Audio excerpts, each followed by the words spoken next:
Berikutan pengesahan 11 kes jangkitan COVID-19 semalam, Kementerian Kesihatan Negara Brunei Darussalam ingin memaklumkan kepada orang ramai mengenai perkembangan terkini jangkitan tersebut.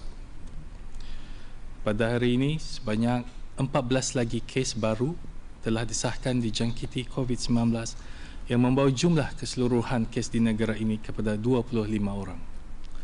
13 orang daripada kes-kes baru ini telah didapati mempunyai kaitan dengan perkumpulan keagamaan ataupun tabligh di Kuala Lumpur, Malaysia.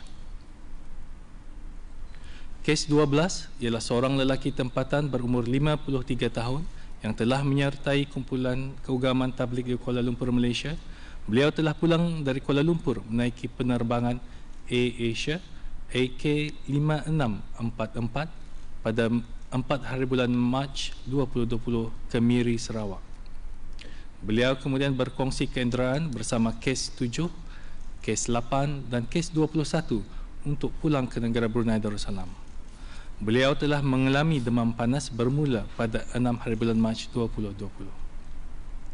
Kes ke-13 ialah seorang lelaki tempatan berumur 45 tahun yang juga telah menyertai perkumpulan keagamaan tabligh di Kuala Lumpur.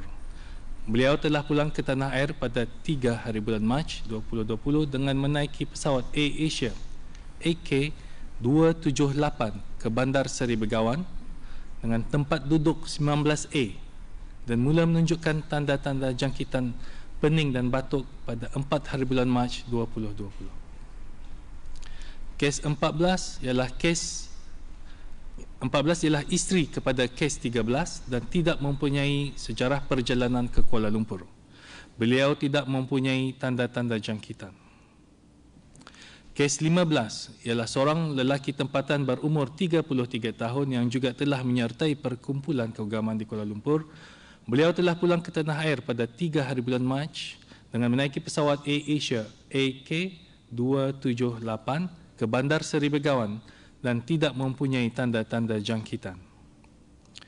Kes 16 ialah seorang lelaki tempatan berumur 63 tahun yang juga telah menyertai perkumpulan keagamaan di Malaysia. Beliau telah pulang ke tanah air pada 5 hari bulan Mac dengan menaiki penerbangan Royal Brunei BI 872 ke Bandar Seri Begawan dan tidak mempunyai tanda-tanda jangkitan.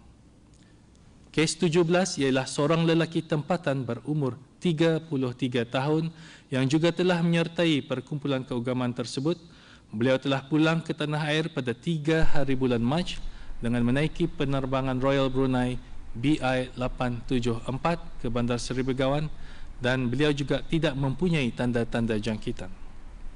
Kes 18 berumur 30 tahun ialah isteri kepada kes 8 dan tidak mempunyai sejarah perjalanan ke Kuala Lumpur.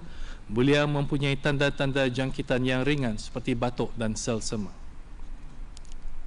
Kes 19 ialah seorang lelaki tempatan berumur 34 tahun yang mempunyai sejarah perjalanan ke Kuala Lumpur di mana beliau telah ditugaskan sebagai pemandu keenderaan bagi jemaah-jemaah tabligh dan tidak menyertai perkumpulan keagamaan tersebut. Beliau telah pulang ke tanah air pada 3 hari bulan Mac dengan menaiki penerbangan Royal Brunei BI 874 ke Bandar Seri Begawan dan beliau juga tidak mempunyai tanda-tanda jangkitan. Kes 20 ialah seorang lelaki tempatan berumur 64 tahun yang juga telah menyertai perkumpulan keagamaan tersebut. Beliau telah pergi ke Kuala Lumpur pada 27 Februari dan pulang ke tanah air pada 29 Februari dengan menaiki pesawat Air Asia AK278 ke Bandar Seri Begawan. Beliau telah mula mengalami batuk dan sel sema pada 9 hari bulan Mac 2020. Kes 21 ialah seorang lelaki tempatan berumur 35 tahun yang juga telah menyertai perkumpulan keagamaan di Malaysia. Beliau telah pulang dari Kuala Lumpur menaiki penerbangan Air Asia AK5644 pada 4 hari bulan Mac 2020 ke Miri, Sarawak. Beliau kemudian berkongsi keenderaan bersama-sama kes 7, kes 8 dan kes 12 untuk pulang ke negara Brunei Darussalam. Beliau tidak mempunyai tanda-tanda jangkitan. Kes 22 ialah seorang lelaki tempatan berumur 31 tahun yang merupakan rakan sekerja kepada kes 3. Beliau tidak mempunyai sejarah perjalanan ke Kuala Lumpur dan tidak mempunyai tanda-tanda jangkitan. Beliau telah menjalani ujian makmal sebagai sebahagian daripada langkah-langkah penyiasatan kontak bagi kes ketiga. Kes 23 ialah seorang lelaki tempatan berumur 63 tahun yang telah menyertai perkumpulan keagamaan di Kuala Lumpur. Beliau tidak menunjukkan tanda-tanda jangkitan. Kes 24 ialah seorang lelaki tempatan berumur 30 tahun yang juga telah menyertai perkumpulan keagamaan di Kuala Lumpur. Beliau juga tidak menunjukkan tanda-tanda jangkitan.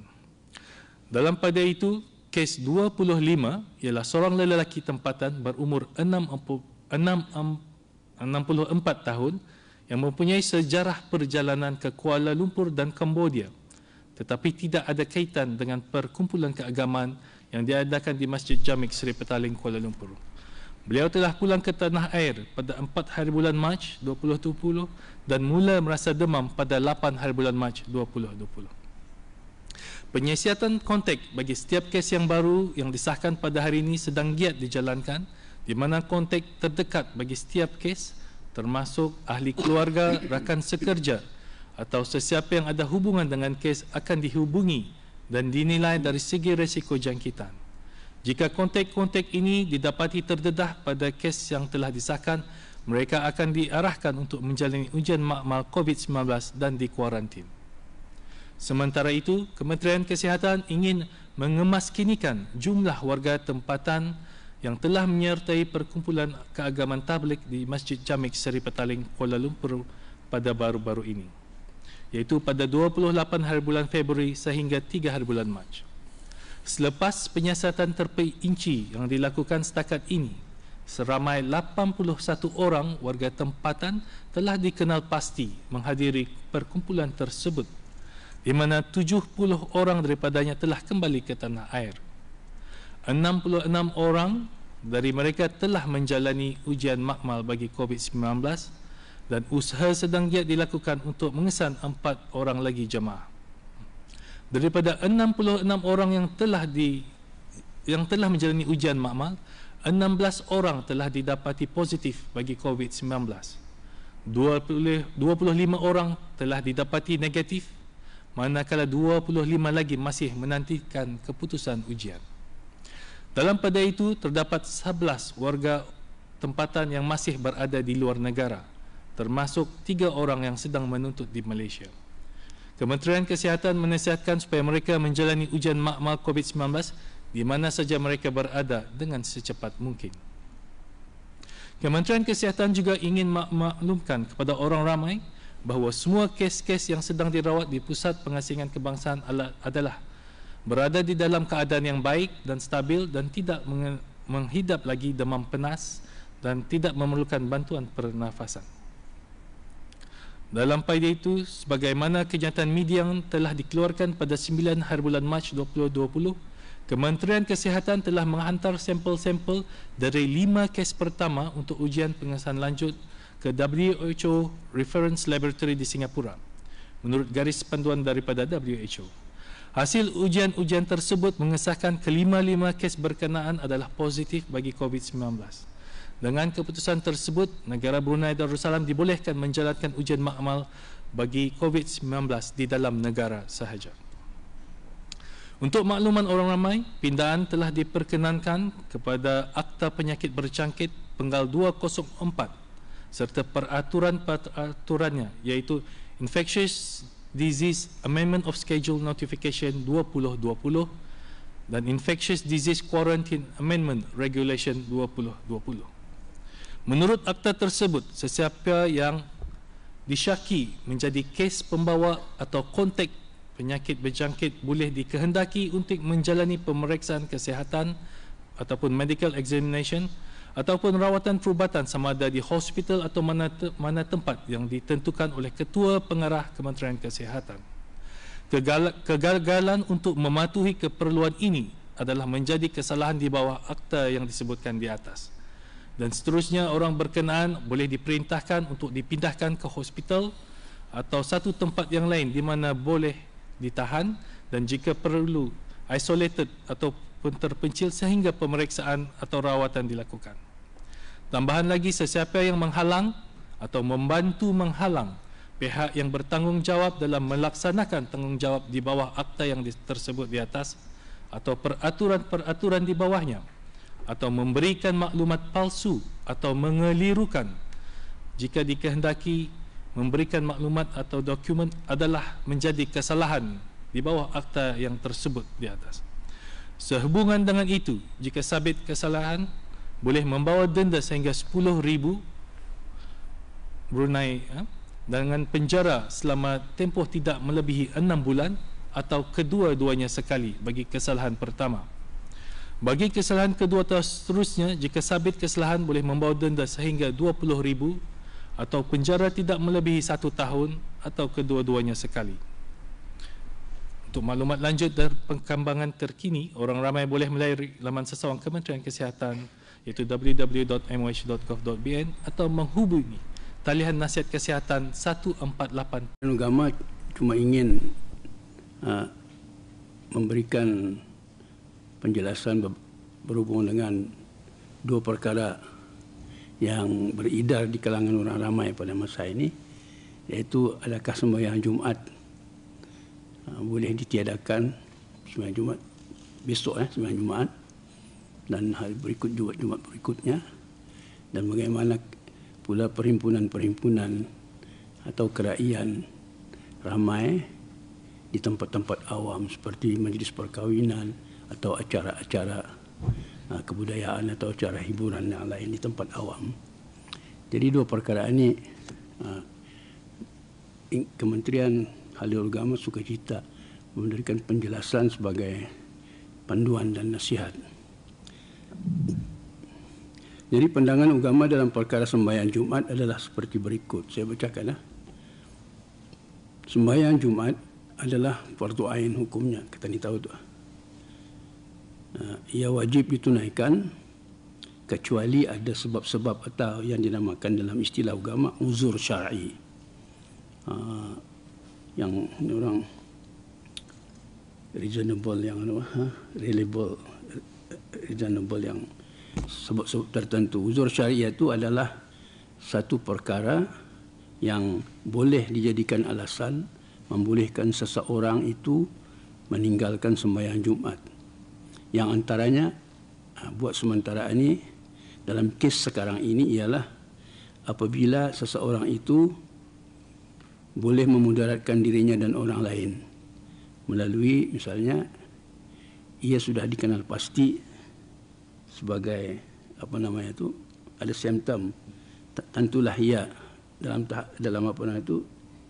kawalan hospital maka dengan sendirinya ia tidak wajib ke masjid. Dia akan dapat meminta-mintanya, beri saya keluar untuk saya akan sembahyang Jumaat. Artinya tidak wajib lagi itu. Dan begitu juga orang yang tidak ada simptom tetapi ada demam-demam, ada batuk, selisma, running nose dan sebagainya, tapi belum lagi dikategorikan ada simptom atau ada apa.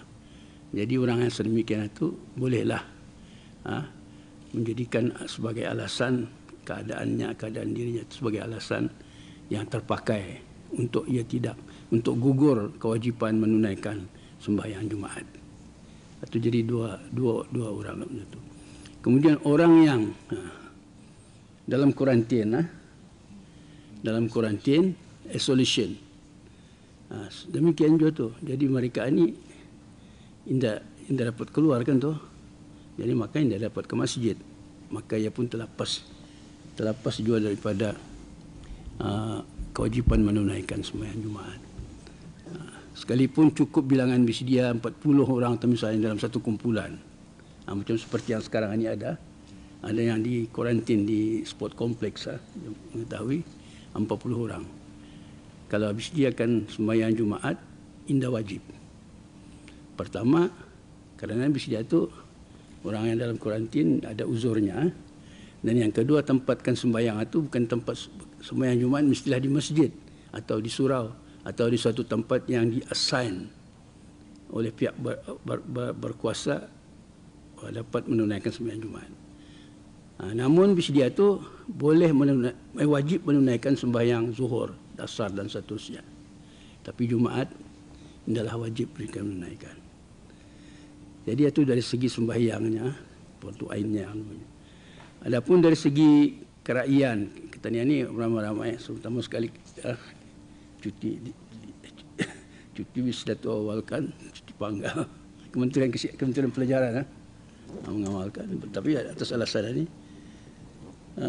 Jadi orang kan mengadakan kerajaan ramai-ramai ke apa semua sekali di tempat awam maksudnya ya, bukan di rumah-rumah private ni. Kita ni tidak menyentuh private di tempat awam seperti masjid, dewan dan sebagainya, perkahwinan, pernikahan ataupun apa jualah namanya. Jadi apa kedudukannya, mesti dia perkara macam mana, adakah boleh atau tidak. Dari segi agama, perkara ini melihat ia adalah mestilah dirujuk kepada pihak yang berautoriti. Yang berautoriti dalam kes sekarang ini ialah kesihatan. Jadi Kementerian Kesihatan. Hendaklah dirujuk, pihak-pihak yang berkenaan itu hendaklah merujuk kepada pihak Kementerian Kesihatan. Dan apa jua sebarang arahan, perintah daripada Kementerian Kesihatan mengenai kedudukan sama ada dia boleh meneruskan atau tidak di tempat awam ini, di tempat private, di rumahnya apa semua sekali, orang kan kahwin berapa kan tahan tu orang ini sudah majlisnya dan sebagainya. Kalaulah diperintahkan apa jua daripada Kementerian Kesihatan, maka perintah ataupun arahan Kementerian Kesihatan dari segi agama adalah wajib dipatuhi, kerana Kementerian Kesihatan bertindak dalam kes seperti ini adalah menjalankan perintah raja. Jadi wajib mematuhi perintah Kementerian Kesihatan dalam apa hal yang berhubungan dengan kes ini, seperti wajib mentaati raja, walil amri. Itulah yang dapat dinyatakan mengenai apa yang beredar di kalangan orang ramai. Dan tambahan kepada itu, sembahyang Jumaat, langkah-langkah pentadbiranlah kementerian menasihatkan kepada imam-imam esok, mulai esoklah, akan memendekkanlah bacaan-bacaannya. Kalau biasa membaca sabihis panjang, al-ataka panjang, bolehlah membaca ayat-ayat pendek, supaya perhimpunan itu tidak lama segera bersurai. Macam waktu juga khutbah. Tapi khutbah kita ini sudah pendek. Khutbah kita ini dalam 10 minit ni, dua khutbah tu. Berbanding dengan di negeri-negeri lain antara setengah jam dengan 45 minit. Tapi bagaimanapun khutbah jangan pulang diayas-ayas. Khutbah teruskan. Jadi kalau ya ada panjang, tidak boleh diringkaskan mesti lah macam mana mesti kepandaian mesti dia. Dan langkah-langkah pentadbiran juga di tempat masjid itu diketahui tempat perhimpunan, maka langkah pentadbiran artinya menyediakan sanitizer di pintu-pintu masjid. Jadi sehingga hari ini dimaklumkan belum semua masjid mendapat bekalan sanitizer itu. Dia menunggu sampai petang tadi. Dan mudah-mudahan dapat dilakukan. Dan masjid akan disembur. Artinya selepas perhimpunan disembur. Dibersihkanlah, dibersihkan dengan apa semburan yang mengandungi kimia ubat itu semua sekali. Langkah-langkah biasa memang sudah diketahui di sekolah-sekolah. Ini sudah tutup. Sebelum ini pun di sekolah-sekolah mengikuti arahan-arahan daripada Kementerian Kesihatan.